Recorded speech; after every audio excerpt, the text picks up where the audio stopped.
네, 두 가지 여쭤보려고 하는데요. 오늘 대통령께서 모두 발언 처음에 장관들에게 선출된 권력인 국회를 존중해달라 취지 말씀을 하셨는데, 좀 어떤 부분을 배경으로 말씀하신 건지 궁금하고요. 최근 예산 심의 과정에 장관들이 불참하거나 아니면 모 위원장 언쟁 과방에서 있었던 거 이런 배경으로 이해하면 될지 여쭤보고, 또 그리고 점심 때 이진숙 방통위원장이 대통령목 방통위원 지명해달라고 말한 걸로 보도가 됐는데, 만약 임명하더라도 전 정부와 현 정부 대통령목 1대1 구도다 보니까 정치적 견해가 큰 안건은 의결이 어려울 거란 취지로 보이긴 하거든요. 혹시 이에 대해서 대통령의 의사는 어떠실지, 어떻게 해석해야 될지도 같이 여쭙습니다. 대통령께서 당대표 시절부터 후보 시절 때도 계속 일관적으로 말씀하신 부분이 선출 권력이 가지고 있는 국민의 선택이라는 점을 특히 임명 권력은 존중해야 한다는 말씀을 여러 번 강조하셨죠.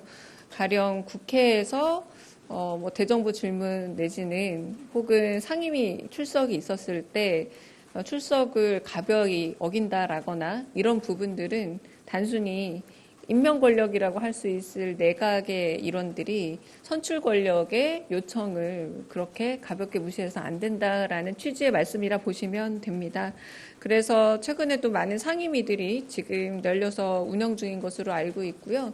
국회에서 질문들이 있을 때 그런 전반적인 태도에 대한, 그리고 국민주권 정부라는 또 별칭을 가진 정부답게 선출 권력에 대한 존중이 반드시 있어야 한다라는 말씀이셨다고 보시면 되겠습니다. 이진숙 방통위원장 같은 경우는 회의가 끝날 때쯤 배석자죠.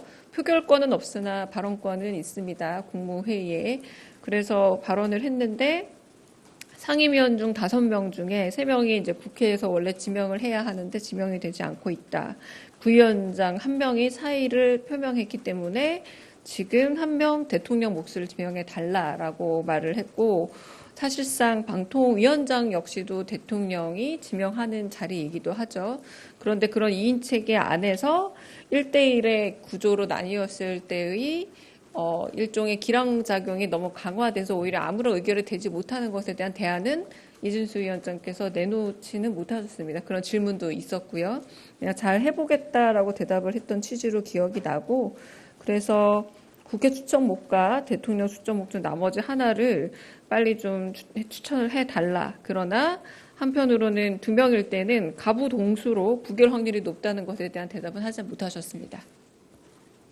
네, 저 TV조선 최민식입니다. 조금 전에 대변인님께서 기량작용이 너무 강화됐을 때 대안을 묻는 지적에 대해서 이진숙 위원장이 답을 못했다 이렇게 말씀을 주셨는데, 그 지적이 대통령께서 직접 발언을 하신 건지 아니면 옆에 네, 질문하셨습니다. 그러니까 2명이 됐을 때 1대1의 그 상태에서 이 긴장을 해결할 수 있는 방안이 있느냐라고 물었을 때 그냥 잘하겠다 정도의 답을 주셔서 조금 구체적인 답이라고 보기는 어려운 상황이었습니다. 네. 그리고 하나만